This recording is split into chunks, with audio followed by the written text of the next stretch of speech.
he has made many contributions to global learning and especially to internationalization at home. And today he could have had the experience of normalcy and the German railway system, which is also something that you can probably write books about.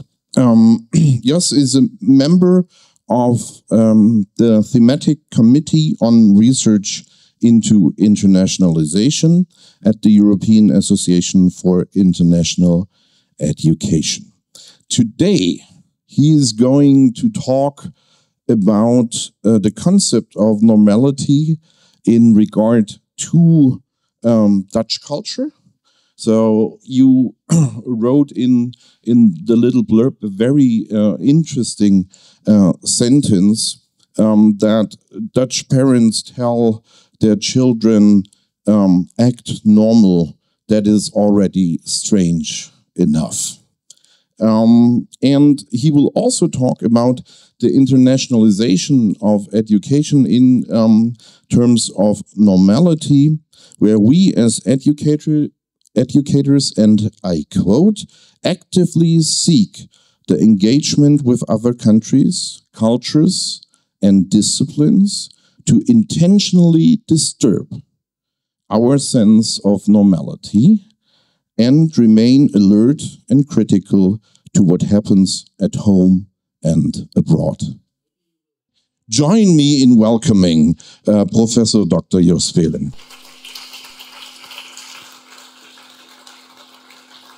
Thank you. Thank you for your introduction. And I hope the machinery will work, because Cornelius was very excited about the AI experiment. So I had hoped for a little less dramatic entree, but the remarks about the German railways were already made. By the way, now that Cornelius is still not here, I can tell you that I curse and thank him in equal measures. There he is. Thank him for asking me to deliver this lecture and for giving me a free hand, and cursing him, of course, for the time it takes, but that's my own doing. So glad that you're here, Cornelius, in the back row. Act normal. Yes, it was already mentioned in the introduction that Dutch parents frequently say that to their children, but also to others.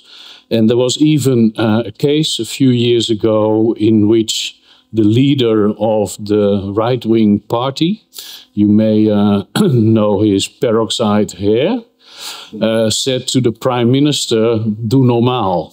And the prime minister was so taken aback that the only thing he could say is, "Doe zelf eens normaal." Act normal yourself. So this was a crazy sort of clash between two politicians, because it was never said before in parliament. By the way, the government fell today, or I should say, this right-wing party has withdrawn all its ministers. So new elections are expected, but it doesn't have to be, because it can be that they find replacements for those ministers. So I will talk about normal.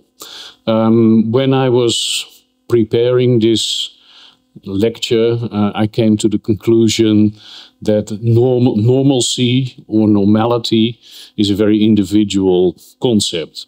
So I hope you understand I speak mostly for myself, but also for a common understanding of what normal is. And that is then, of course, a Dutch understanding, although I have not properly investigated, but I suspect I have a German origin.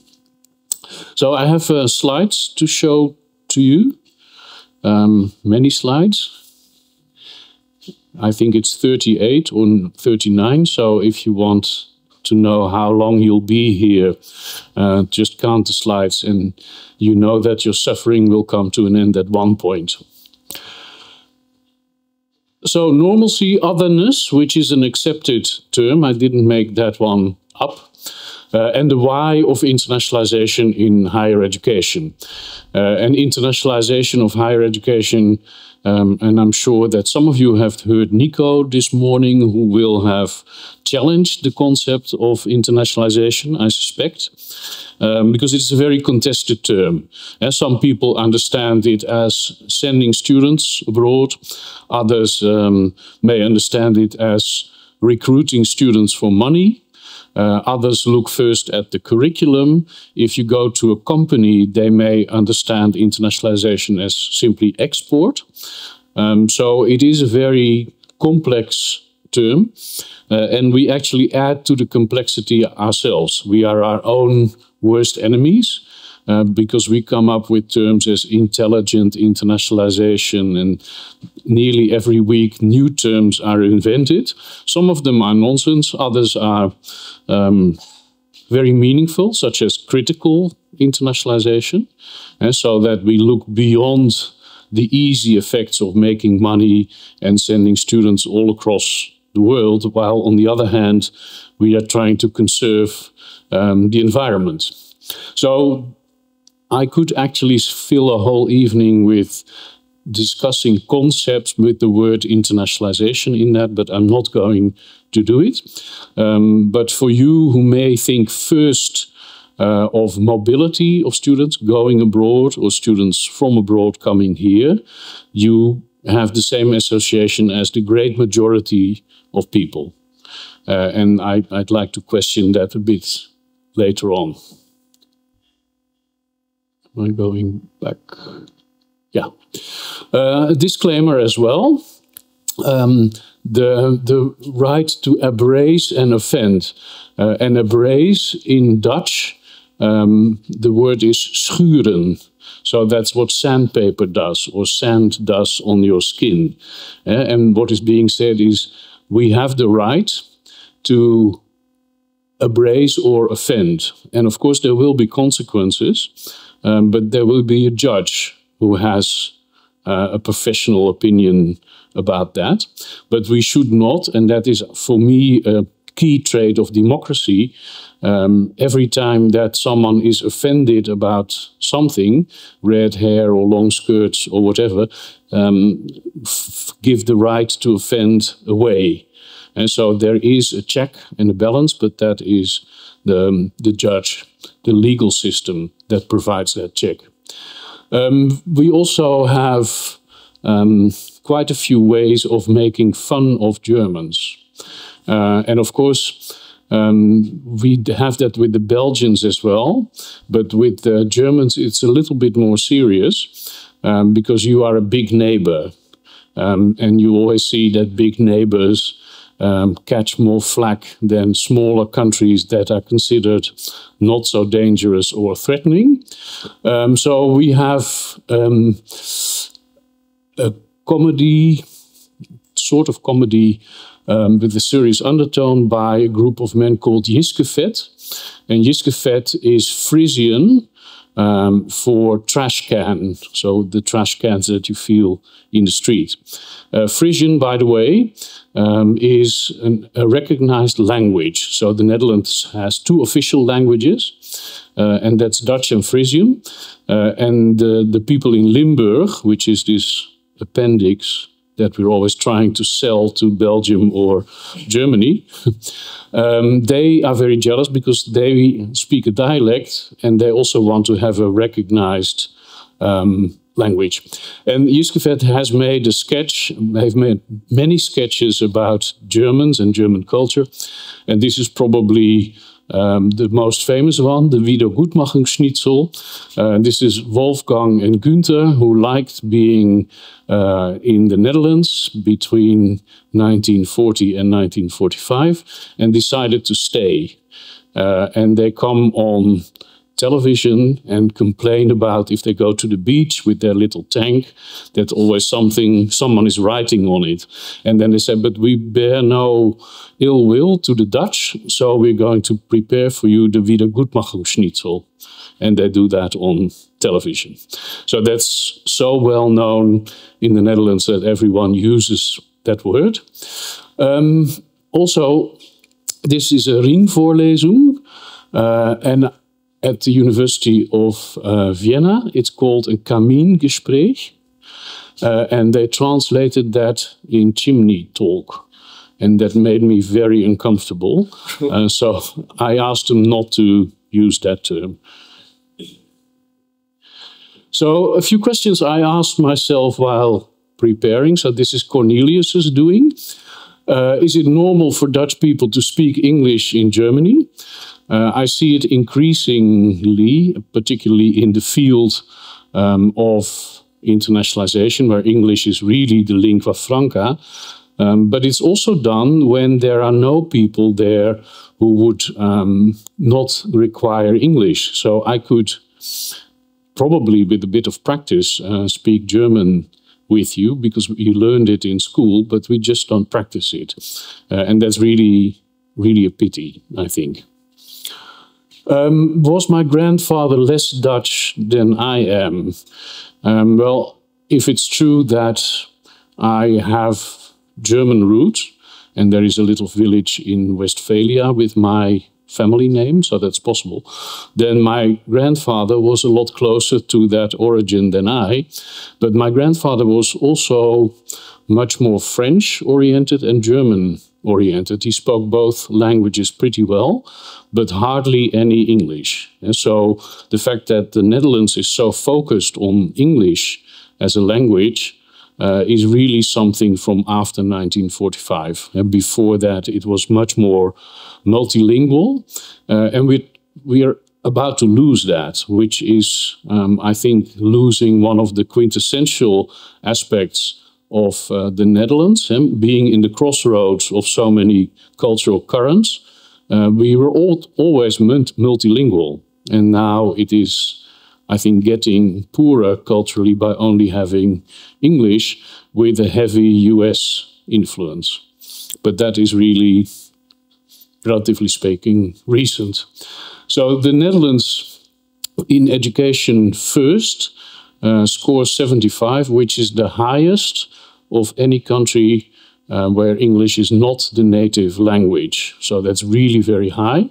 But it doesn't mean automatically that students can study in English.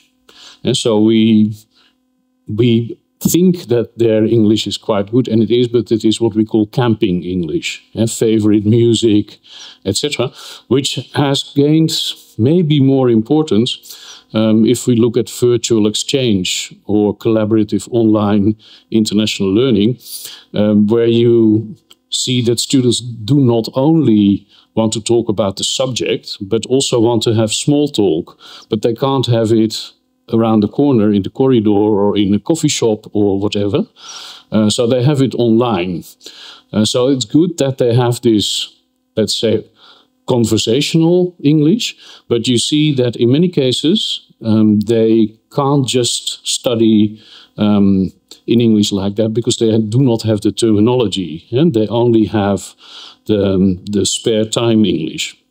So that is definitely something to remember. So I'm going to give you some context about The Hague, because I work at The Hague University of Applied Sciences. I'm going to say something about Dutchness, about exported Dutchness in Germany, and fake Dutchness, and in between there are still a few other terms. So if you want to ask questions or make remarks or disagree, raise your hand and we can talk about that. So The Hague is, of course, famous for being exceptional in the sense that it is the seat of government, but it is not the capital. That is Amsterdam. So the constitution mentions what should be done in the capital, which is the inauguration of the king.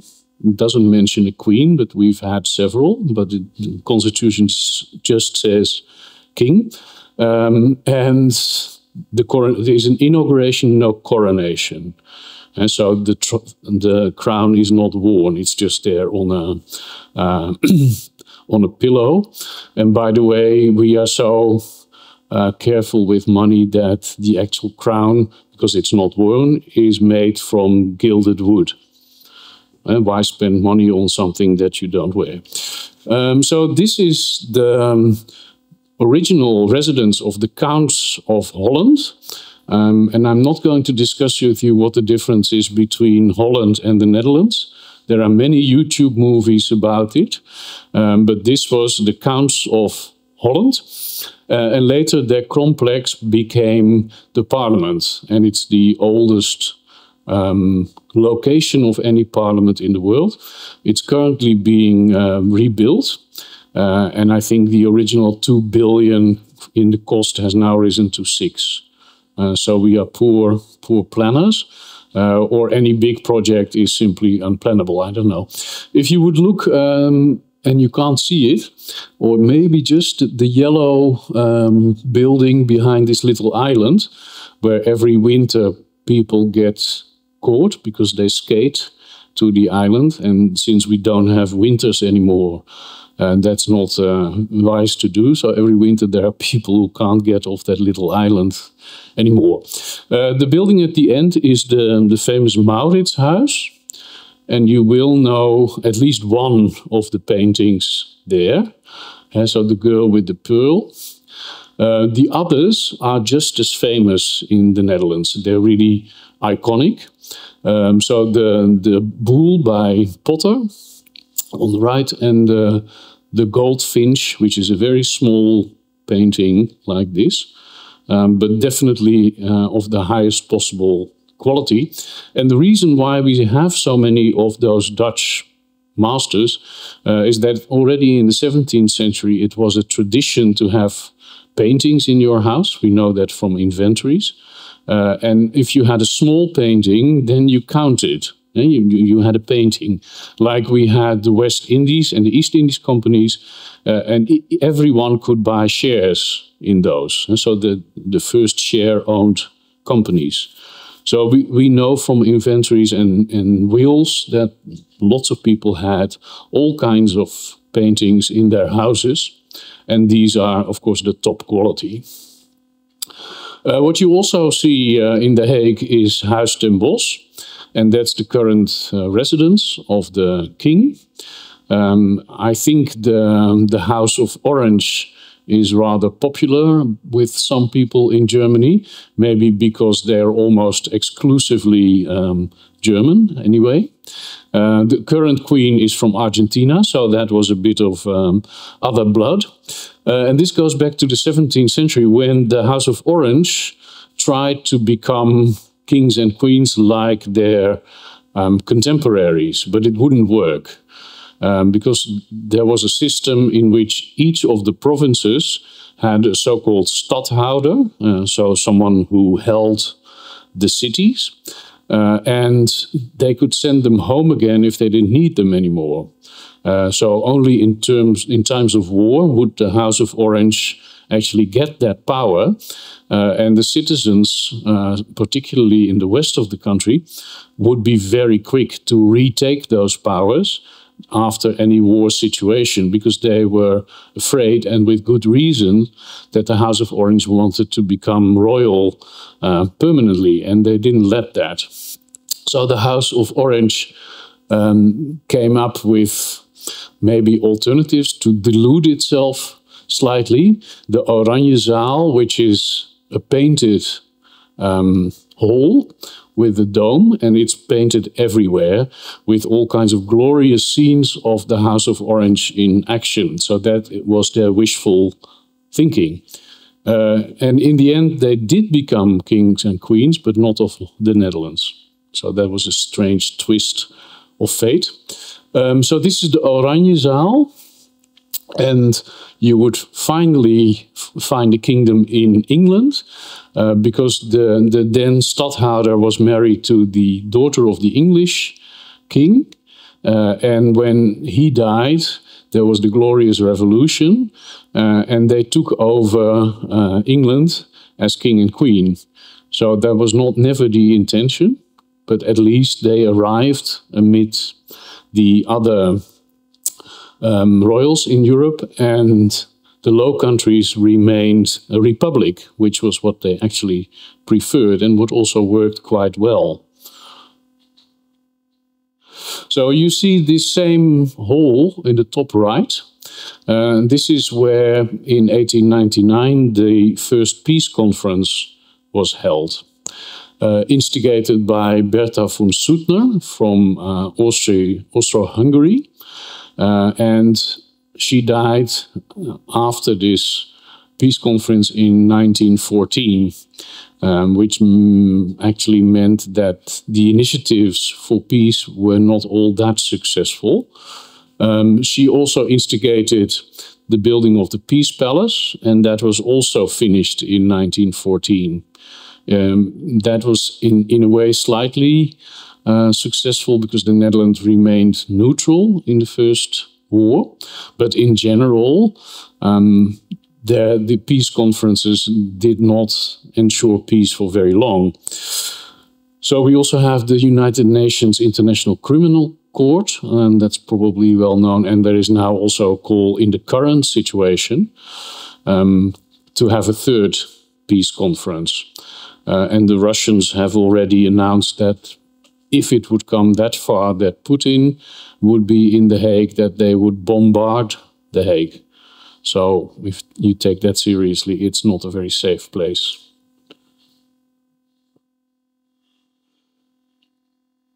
Talking about war and The Hague, on the 10th of May 1940, the German troops dropped parachutists on the main airports around The Hague with the plan to capture the royal family.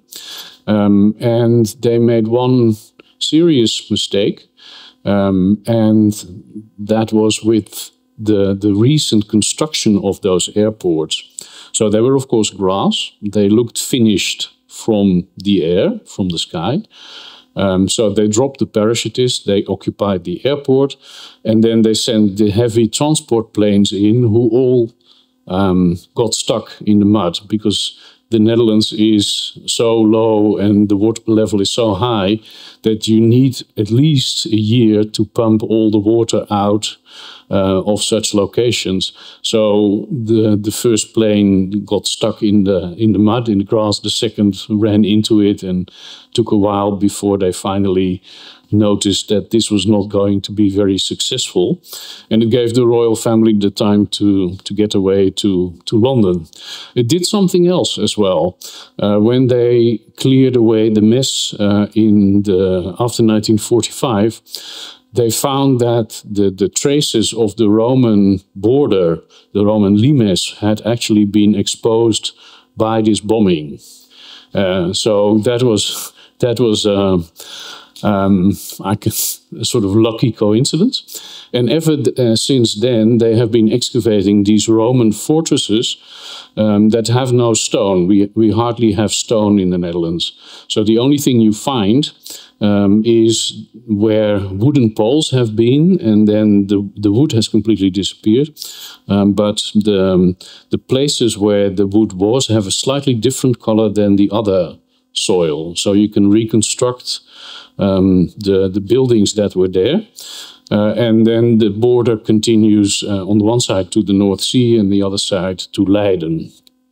Well, why am I telling you this? This is because my original vocation is archaeology.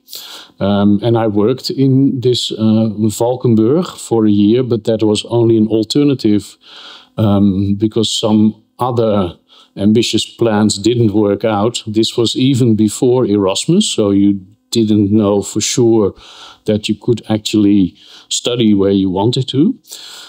So in the end it worked, and I spent several years excavating in Turkey to such scenes as a bit of Shakespeare.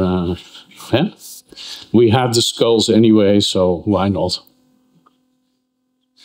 So I noticed that when I did my inaugural lecture in The Hague, that this sort of archaeology and digging and reconstructing the layers was a sort of natural to me. So I used that also as the basis for this inaugural speech. And I focused on internationalization at home, which is what we decided to be more active in about 25 years ago, when we realized that we were actually spending a lot of money on mobility of students. And when we started to look at the percentage, it was only a few percent of students who actually went abroad or were in the circumstances to go abroad, and we spent all the money for internationalization on that. So around 2000, the idea was we should do something also for the students who do not go abroad. The 90%, the 95%, the 85%, something in that order. And that made it sound at the time quite right. Now we would say, well, that's not very inclusive.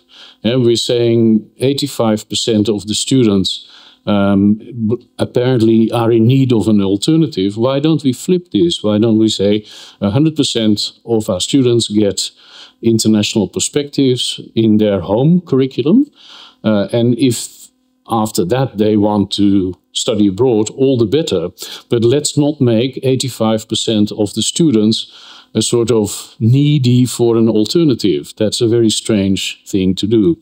We've also found out that a Norwegian researcher talks about the cultural elite of students, meaning that students do not study abroad not because of socio-economic reasons, because we have Erasmus, but more socio-cultural reasons, that the parents do not encourage them to do this. And parents with a high level of education are much more likely to stimulate their children to study abroad. So that doesn't make it very inclusive either, because we should actually look much more at the first generation students. So we know from Dutch research, first generation students, first generation in higher education in their families, will probably not study abroad because of language, all kinds of practical reasons, but simply also because they do not see the value. Their parents haven't encouraged them to take that opportunity. And so that whole mobility thing is pretty unfair. So we've been looking at internationalization at home. And Reinoud, who is sitting there on the right, has been working on virtual exchange and collaborative online international learning as part of an intercultural and international curriculum, because there are many other ways to do it. We've also looked at the skills of academics and COIL, meaning that if we find that internationalization is for all students, it is no longer an elective of lecture A, B, or C. It has to be carried by basically the whole staff to reach all students. And it is not enough to say the international office is there.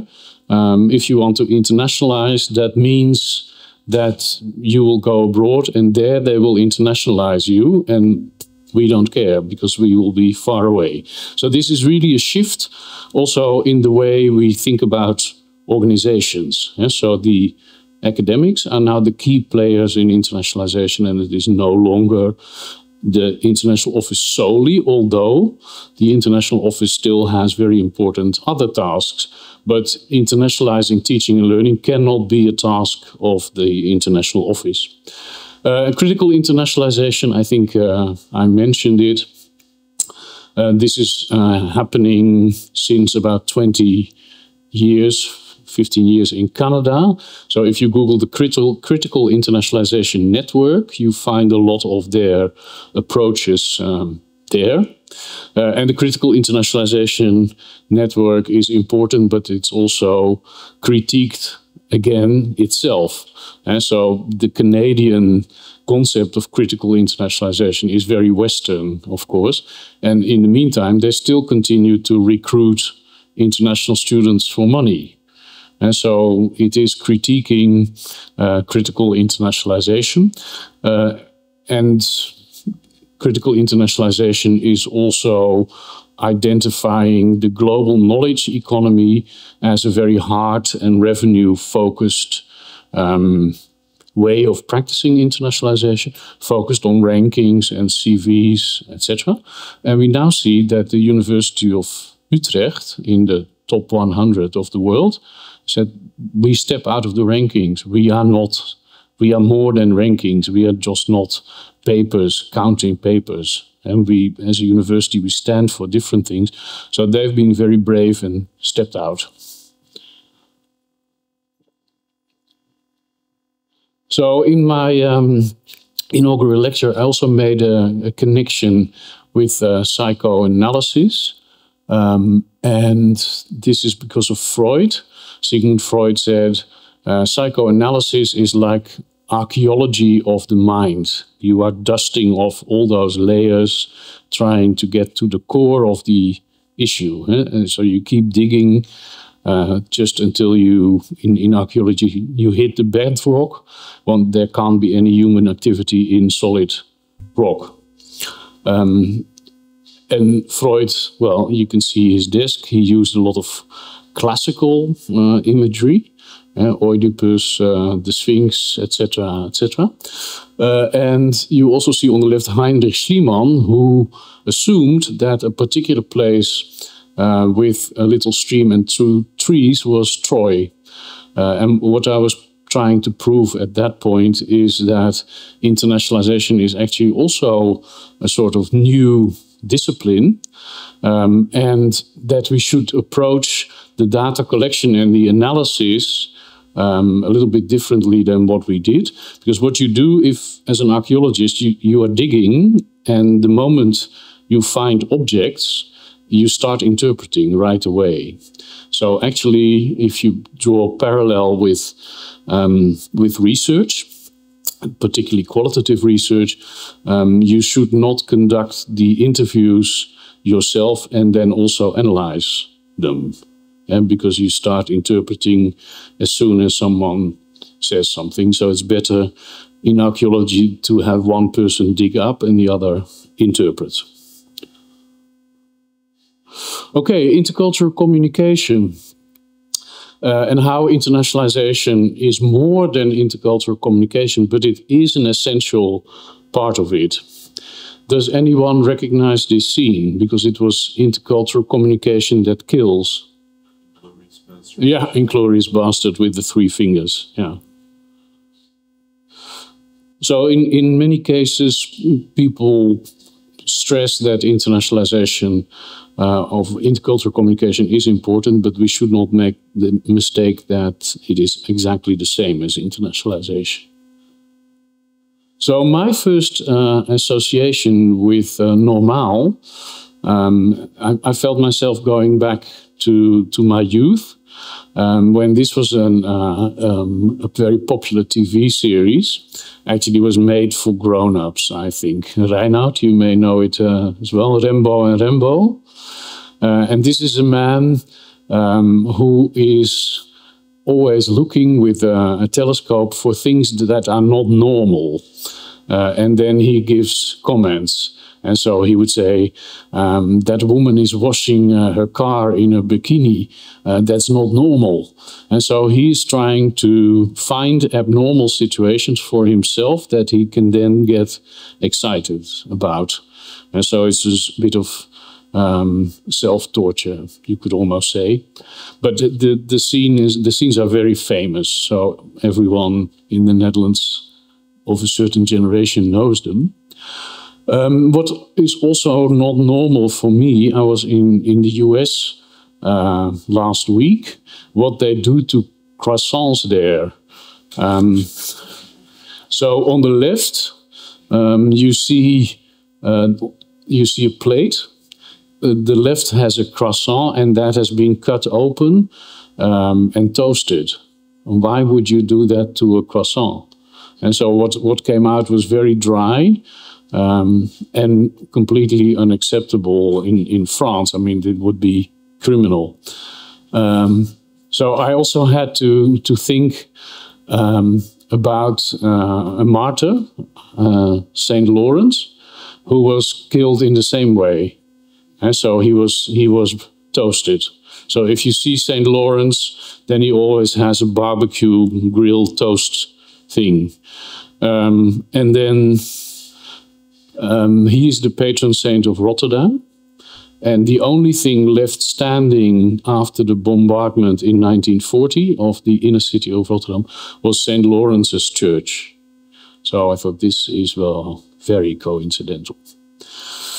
And the second one, if you look well, you see in the middle that it was first brutally murdered with a wooden pin through the heart. And then they sort of inserted, must have heard, the egg and the rest of the sausage and all those. The whole breakfast is stuffed in there. This, for me, is a clear example of this is not normal. What we also have is what seems exotic, but really isn't. And that's the Chin in Spek restaurant. Chinees Indisch Specialiteiten restaurant, which is not Chinese, not Indian. It is mostly Dutch. And they're also famous, first of all, because there were so many of them. And so this is something that was brought back from Indonesia, which has been a Dutch colony for centuries. But it was brought back by the Chinese living there. And they actually produced the sort of meals that the Dutch civil servants in Indonesia liked. And that is also famous in the Netherlands because you get 17 different dishes. So you don't have to choose, you don't have to ask what's what, and you get it all. That's very, very Dutch, as it were. So there are everywhere this type of restaurant, and they are sometimes in ordinary residential houses. So even the smallest village had them. And there are a few characteristics like a separate door where you can take away. And there's a fish tank, so you can look at fish while you are sitting there, and you can drink a few beers without anyone noticing while you wait. And I did an experiment the other day to go to one of those places, but unfortunately they modernized it. You also need a porcelain dragon with a few cracks or pieces broken off.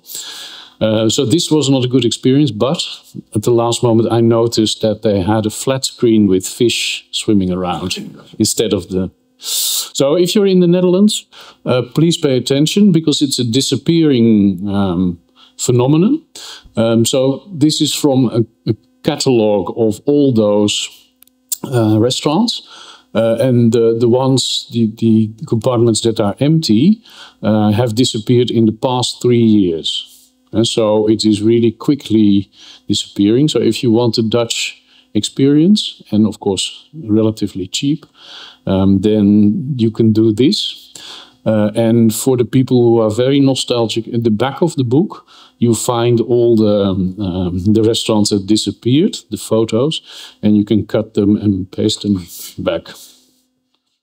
So another typical aspect of normalcy is that when you exaggerate normalcy to such an extent, it becomes abnormal or absurd.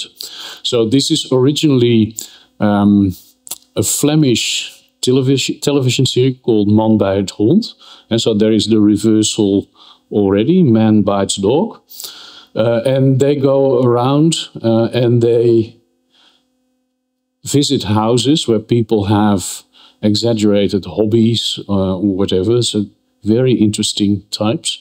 So these guys are so fond of mayonnaise from the Zaan region, just north of Amsterdam, that not only they eat it in large quantities, but they also have it tattooed on their arms. And so this is what you buy in every Dutch supermarket. It's the cheapest, the most well-known. And you have these tubes with Zaanse mayonnaise. And if you look into that, then you find out that it is actually exported all over the world. And the origin of this goes back to the 17th century, when the Zaan area, looks like this, was actually an pre-industrial area. So this is where the ropes were made for the ship. The shipping, not the ships itself, but many things that were part of maintaining the West Indian and the East Indian companies. So even the Tsar of Russia, Peter the Great, when he was building St. Petersburg, he came to this region. His little house is still there, to learn how to operate ships, build ships, maintain ships, etc. So what is also extremely Dutch is that we're always struggling with the merchant and the vicar. And so we have our commercial interest. People work very hard. So that's the merchant side, but then there is always that little feeling in the back of your head that, well, is this all? And since I am making quite a bit of money, what should I do with that money? Because the feeling of uncertainty comes, of course, from the Bible, where it says, sooner will a camel go through the eye of a needle than that a rich man will enter heaven. And so you get into a mental predicament. With all my money, will I be able to get into heaven? So what people found out to solve that dilemma, I will talk about later. But it is perhaps very telling that our national holiday, on this, which is Liberation Day, 5th of May, is celebrated once every 5 years. So that's not that's strange for a national holiday. And it is also celebrated by holding a market. So it is the only day in the year that you can sell whatever stuff you want in the street. So what do people do is they tell their children to bring everything that's not used down into the street and sell it. And what you even see is that they tape off their section a few days beforehand. So you make sure that this opportunity to make money is not missed. And then on the right, you sell cheap €3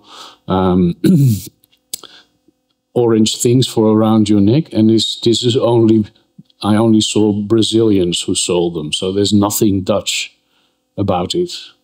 And maybe that you get the stuff out of your attic out of the way. But so this is a weird Dutch quality.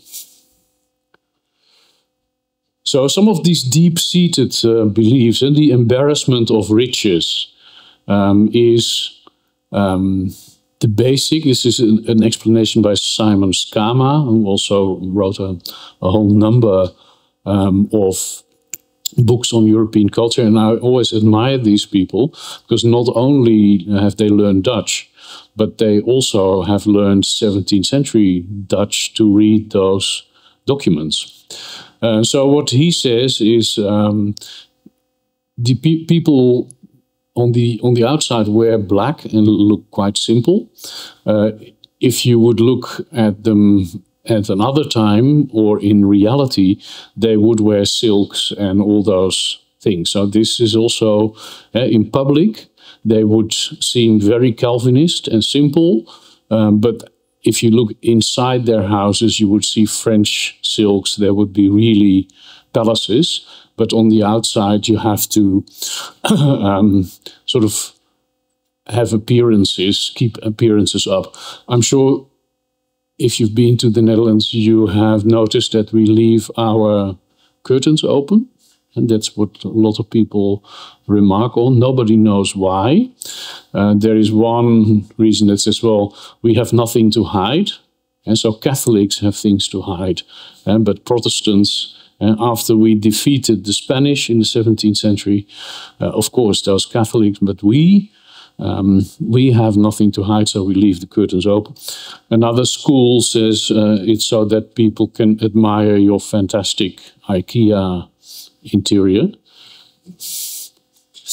Consensus is, of course, something that is very important in the Netherlands. And that is brought back to the fact that you have to work together to fight the water.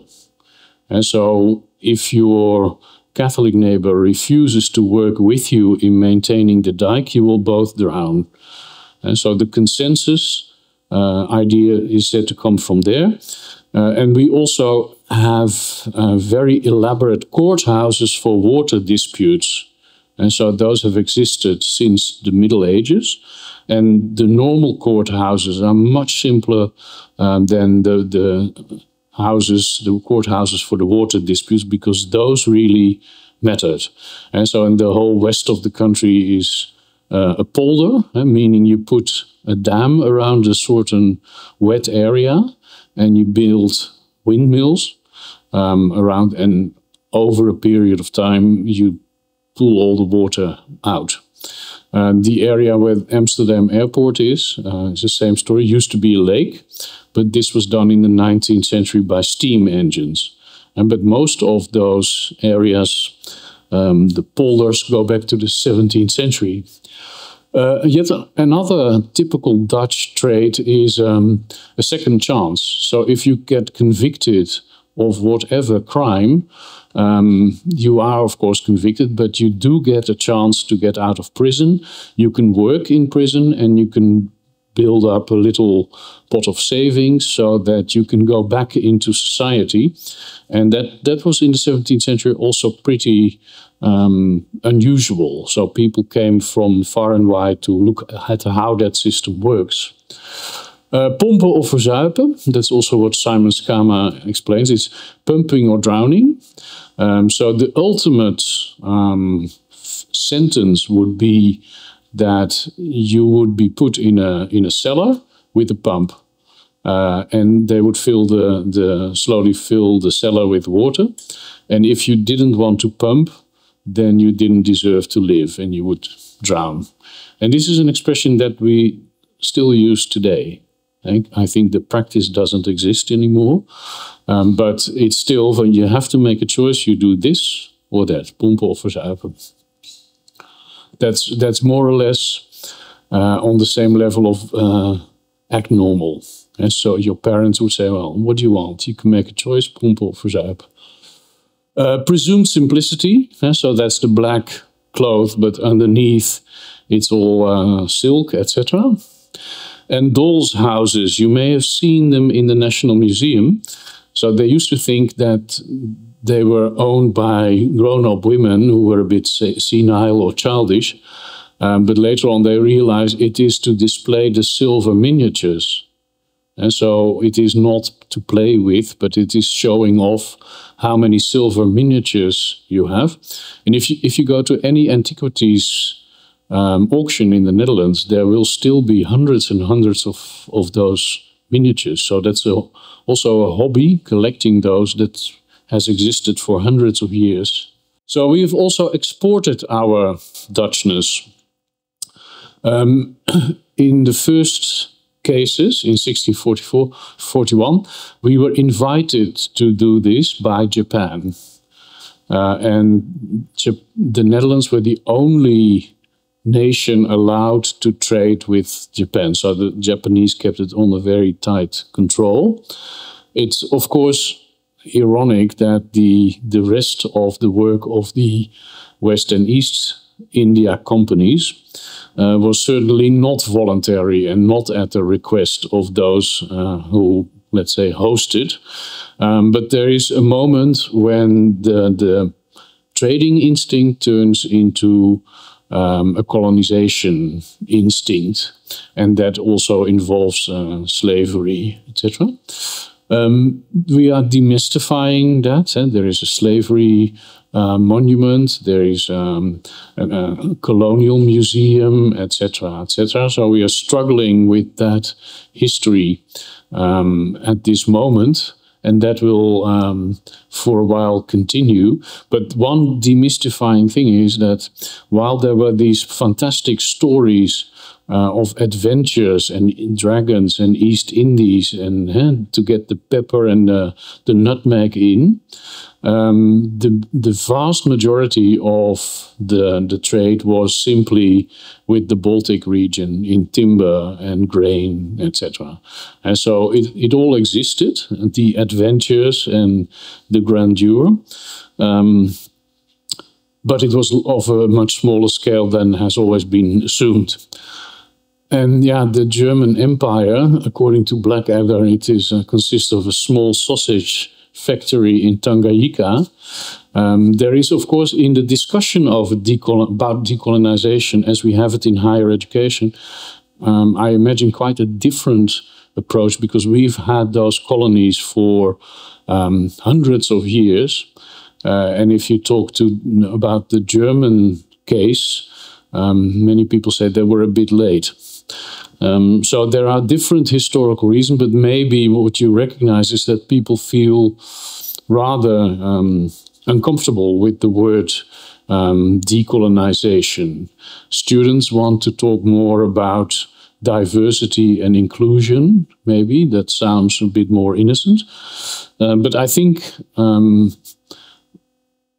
what works in our university is that we start with perspectives and inclusion, etc. But at one point we need to talk about decolonization, and we can't not keep putting it away.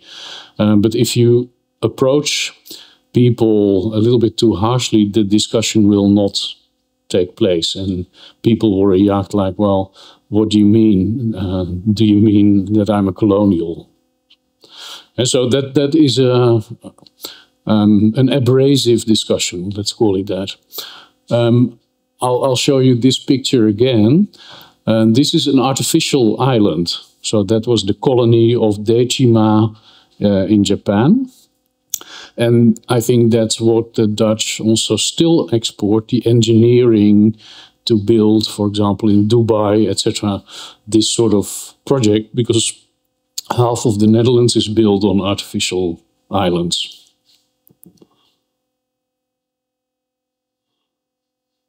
Okay, we not only went to Japan, but also to the US, to the current New York. And The Island of the Center of the World is a book written on the basis of 17th century documents of New Amsterdam, as Manhattan was called then. And the writer of this book, Russell Shorto, also learned the Dutch from the 17th century in order to be able to analyze those documents. And what he found is that also after the Dutch left or were forced to leave, some of those Dutch values, like giving prostitutes a second chance, if they were thrown in jail, they could also come out again. Those values or those practices endured also well into the 18th and 19th century, when the Dutch already had to give up Manhattan to the English. So some of these sort of values continue for hundreds of years well into the present. So this is a celebration of Dutch commerce and entrepreneurship. So it was, I think, started in the 1950s to sell more Dutch cheese, I think quite successful. And this was around the time when they also established the habit for school children to drink school milk. And so every day they would deliver school milk, because we had so much milk that we had to do something, including forcing our own children to drink lots and lots of it. And this may sound a little bit nostalgic. And so in summer, when someone would forget to bring the milk in, it would be completely sour and warm, and in winter it would freeze. But it was actually at the root of a big problem that we have now, and that is overproduction. And so we even have a Farmers' Party, which is a right-wing party in the current government, that is fighting against any reduction of agriculture in the Netherlands. And they say, well, with innovation it all becomes right, but that's impossible because the Dutch agriculture is already on an impossibly high level of innovation. We even convince you to buy our tomatoes, and the famous Wasserbombe.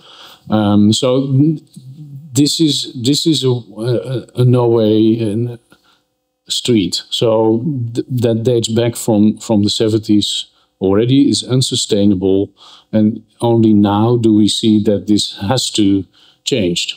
But anyway, Frau Antje has been quite successful. I think the one on the left ended up in the Dutch version of Playboy. And the one bottom right is an impersonation by Rudy Karel, which was a Dutch guy, and many people in the Netherlands were really happy that you took him off our hands.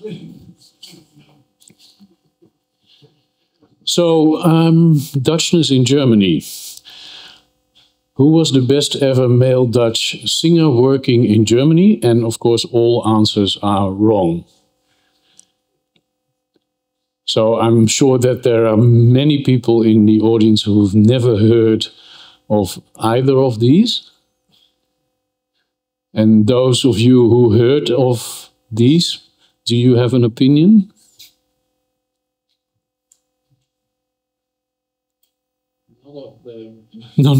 No, they were all pretty terrible.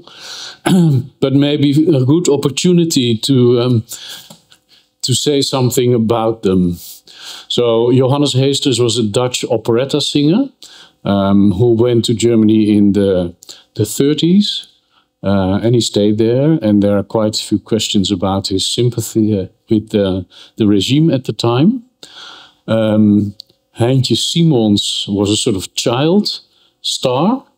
Mothers and grandmothers swarmed for him because he would build them houses and castles, etc. And Rudy Karel, well, the least said about him, the better. Most useful Dutch products: tulip bulbs, Senseo coffee machines, or Heineken beer. I'm sure one of these is sensitive. Yeah? This is, tulip bulbs are of course not originally Dutch, they're Turkish. Senseo coffee to me is completely tasteless. But this reminds me, the Heineken beer. There was a story about what is called the hidden curriculum, and that's what I want to end my presentation with. The hidden curriculum is everything that is so normal to us that we do not think about that it could be abnormal to other people. And I'll show you a graphic representation. And the hidden curriculum is also about how you behave as a lecturer or as a student. Are you very formal or authoritative? If I teach in Turkey, the students get up.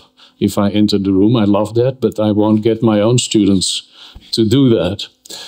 So there was a Chinese student in the Netherlands, and he thought it was fantastic that you could eat and drink in classrooms because it was not allowed at home. So he came into the classroom 9 o'clock next morning with a can of Heineken beer. And he checked the rules, but the rules didn't say anything about no alcohol, because no Dutch people in their right mind would expect a student to do that. And so this was a very painful clash for him, mostly, because he had misbehaved, but he didn't realize it. And when I tell this anecdote, usually you've behaved pretty well, but if I tell this to Belgians, they first of all have to get over the fact that it's Heineken beer, because Heineken beer is not done. And I know you think the same, but you're just being polite. So we also have fake Dutch. This is Hansje Brinker, who was so Dutch that when he passed a dike on the way home from school, he saw there was a hole in it, and he stuck his finger in it and stayed there for a day until there was someone who came and rescued him. It's a completely fake American story. Most Dutch people would not even know it. But if you talk about Dutchness, it is sticking your finger in a dike and spending the night there. So normal is also different across context, across time and social classes. This is a very interesting book which compares living in Vienna, London and Paris, and how people live there and in what type of houses. And so in Vienna, you stuff all your children in one bedroom, because then you will have 4 extra reception rooms for the status. And still, well, you must know it, if you book a ticket for the opera in Vienna, you can choose from 20 different titles. In the UK, in England, privacy is most important, so separate the sexes, the male servants in the basement and the female in the attic, or the other way around. Separate staircases. And in France, you can receive your friends in your bedroom.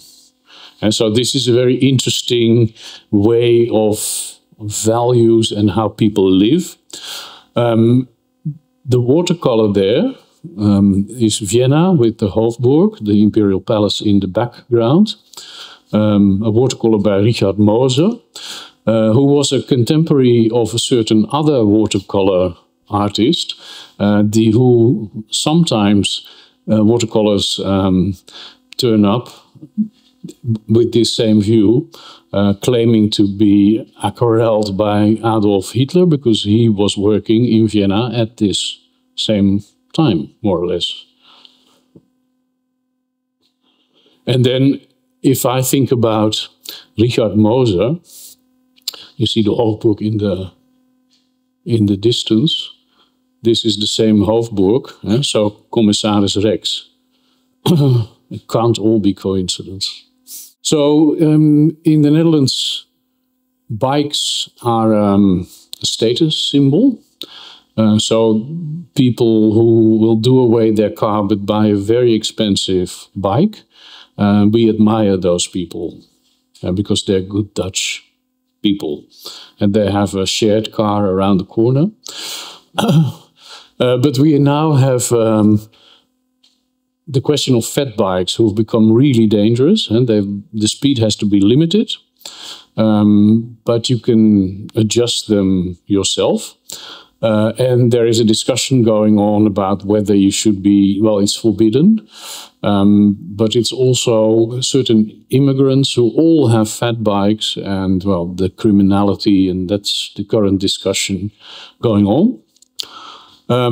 So my professor of archaeology thought to make his point by asking questions like, were the Romans able to bike? And so he would apply this to different fields, but as a sort of, well, discussion basis, he would ask that sort of question. So that's also very deep in our system. So the last few slides, the hidden curriculum is in the formal curriculum. The formal curriculum is what is black on white, how many credits you get, what it is about, at what level, what you will examine the students about, and also how you grade. And so in the Netherlands, it's on a scale of 1 to 10, in Belgium 1 to 20. That's not hidden. But what we don't talk about is that we never give the 10 or the 9 to the best student. We give the 8, because the 9 is for the teacher and the 10 is for God. And we are Calvinists. So imagine that as a US student, you expect a 10. So that's going to be a big clash. So that's also a hidden curriculum. It is also about what we find important. So if you look at your reading list, You cut off everything that is Western, you cut off everything that is American, etc., etc., and you may have, in some cases, an empty reading list. So then you have to draw the conclusion that we think that nobody in the whole wide world, except for Americans or Westerners, has ever written anything worthwhile reading about that topic. And that, to me, that seems highly unlikely. So Lynette and Cornelius at the back, of course, have all the experience there is to have about local knowledge and about the different perspectives, and that you should not cut the Western out entirely too.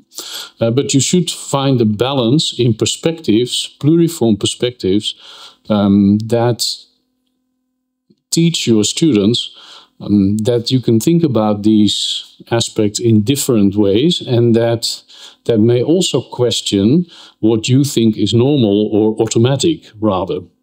And those perspectives, we know, can come from different countries, different cultures, and from different disciplines. So if you organize interdisciplinary approaches, you actually strengthen the same effect that you get from international exchanges. And so you should actually do all three, and the cultural, the geographic cross borders, and the different cultures as well. So that is, to my mind, the core of internationalization, and making you see that there are more ways to do or think about things than the one that is automatic or normal. And so it is challenging yourself against normalcy.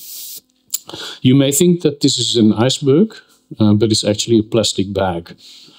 And so reminding us there is a connection between the plastic bag, well, there is not one in the corner here, but the plastic bag started its life here, somewhere in the campus, and is now part of the global plastic soup.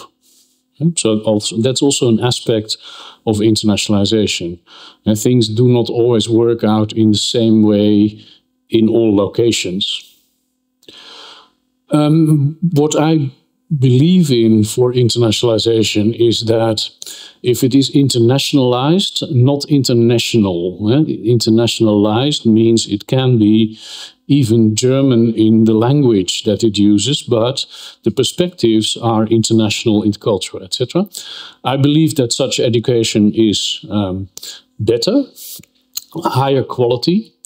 It gives us the graduates we need. Take something like critical thinking. If you do that in a Dutch context only, then you do not get very complex critical thinking. But if you do it in an international perspective way, then you get much better. And I think that it will also give us the responsible leaders that we need at all levels of society. So we're not talking about the one or two that reach the absolute world top. But if you look at this Learning Compass 2030, it is about taking responsibility. And that is something you can do at every level. It's about creating new value. That's also something that you can do at all levels.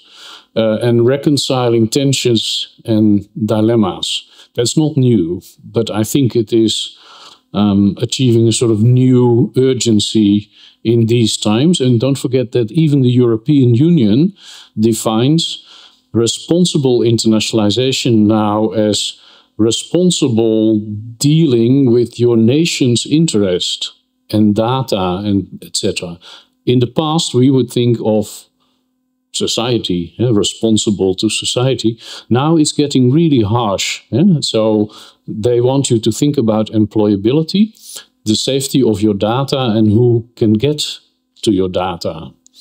And we have already US scholars who are basically acting as scholars at risk from the US and now trying to come to Europe. And so the situation is, I don't know how to say it, but without sounding dramatic, but it is quite critical.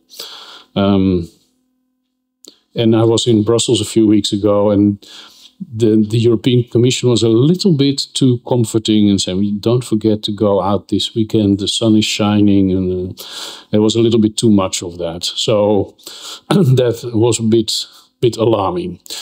So this is, I think, a good way to sort of re-examine your education, think about quality, the things that we need now and in the next few days. And Reinout and I have started to use this model to see if collaborative online international learning can actually achieve some of these, not one coil of 5 weeks. But I think it's a good foundation that I wanted to share with you. And then the last slide, we can think very differently about this, and this social cohesion in super diverse cities like The Hague. We are the most diverse university in The Hague. So we cannot dodge this question, and it doesn't mean that anything is allowed. But it is my opinion, if I watch the Dutch government that just fell or is likely to fall today, I think they are aiming for the opposite of social cohesion, which is, I think, a bad idea. So I think this is also our responsibility. Finally, is it normal for cultures and civilizations to come and go? And this is relating to the previous slide. Your Oswald Spengler, the Untergang des Abendlandes in the, I think, 1918, 1922, he says civilizations are like organisms, and so they may grow, flourish, and then die. Spengler, of course, has been criticized for some of his sympathy. You may not know Samuel Huntington, who was an American. He was, I think, an ambassador and a politician. And he spoke about the clash of civilizations. And he said the civil war in the Balkans is along old fault lines of the Catholic and the Orthodox, or the Greek and the Latin churches. And that sounds like an attractive theory that is maybe too simple.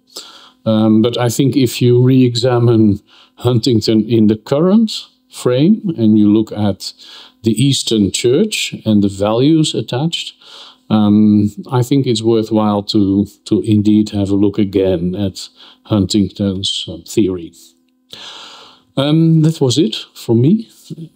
If there are burning questions, I'll be happy to answer them.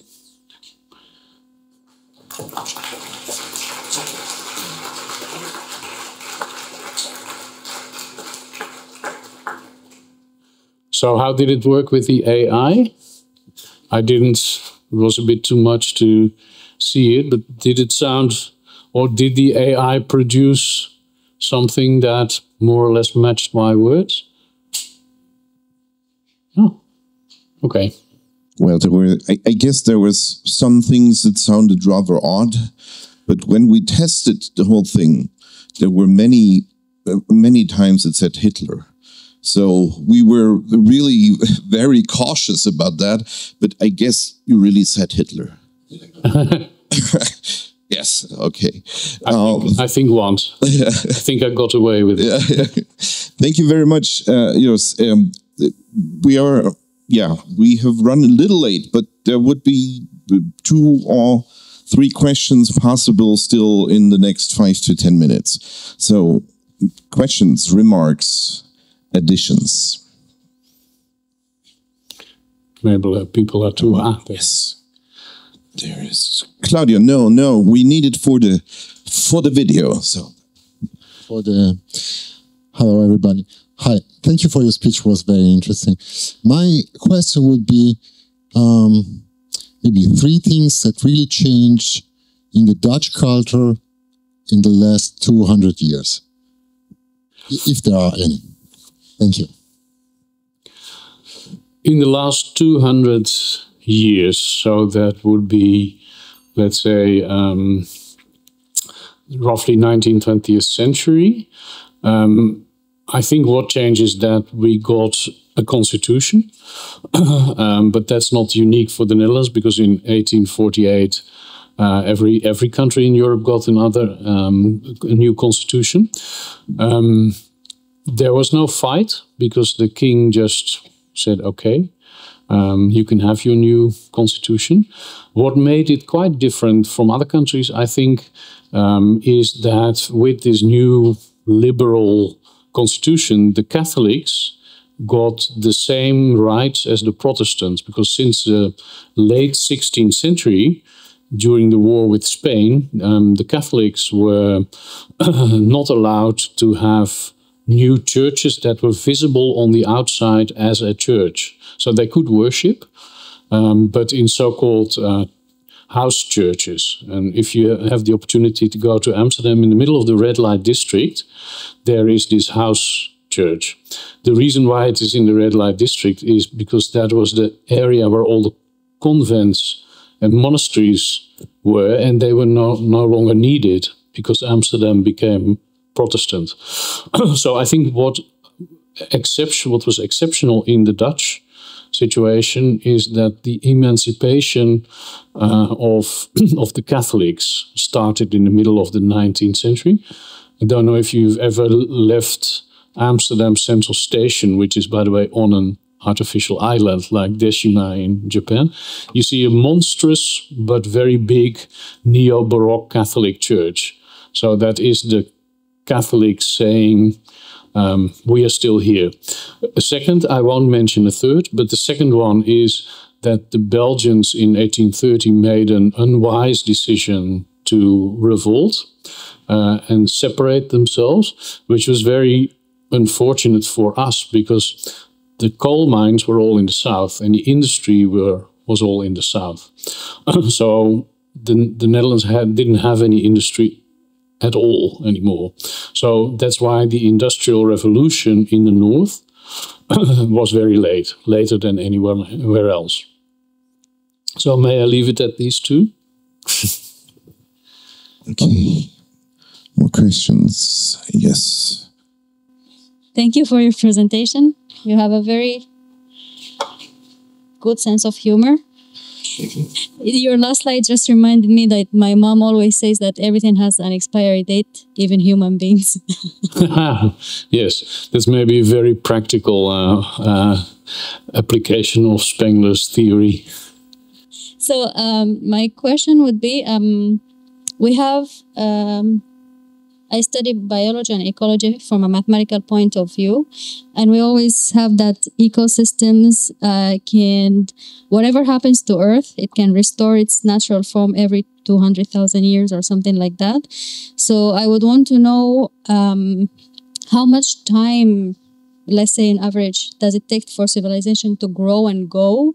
And what are the factors that help them grow and go? And what is the overall effect on human beings or Earth or in general? Thank you. Yes, I think Spengler identifies 8 different cultures and civilizations. I think Huntington 5. And why they come to flourish and why they ultimately go under is a very complex process. Think about the Roman Empire. The Roman Empire collapsed because of the lead water pipes. So everyone got poisoned. That is too simple an explanation, and that may have happened. Or the Roman Empire, Gibbon wrote a series of books in the 18th century about the decline and the collapse. But I think it's unlikely that decadence alone would ruin a civilization. So I think there is always a complex set of causes, but I think there isn't any one that will convince all of us. But I put the question in there because you now have discussions going on. Is our civilization still our civilization, and is populations, are they being removed, etc. So I think it is a question that, well, again deserves a bit of our thinking. Without a solution, which is also in the OECD dilemmas, you cannot say we will do nothing against climate change, but at the same time, we come to the conclusion that we have to accept that it's only going to work partly. And you mentioned the regenerative. That is in all our pedagogies now. So regenerative actions for the climate, climate justice, socially regenerative in relation to colonialism. So those terms are indeed already strong in circulating in education. So thank you for your question. Okay, thank you very much, Jos. Yeah, I think we call it a day. I thank you very much for your attendance, and I can announce if there are further questions, if you want to get in touch. And for all the guests of the International Week, we are meeting at Sundeck, which is on the other side of the building, also for food and drinks. Okay, thank you very much.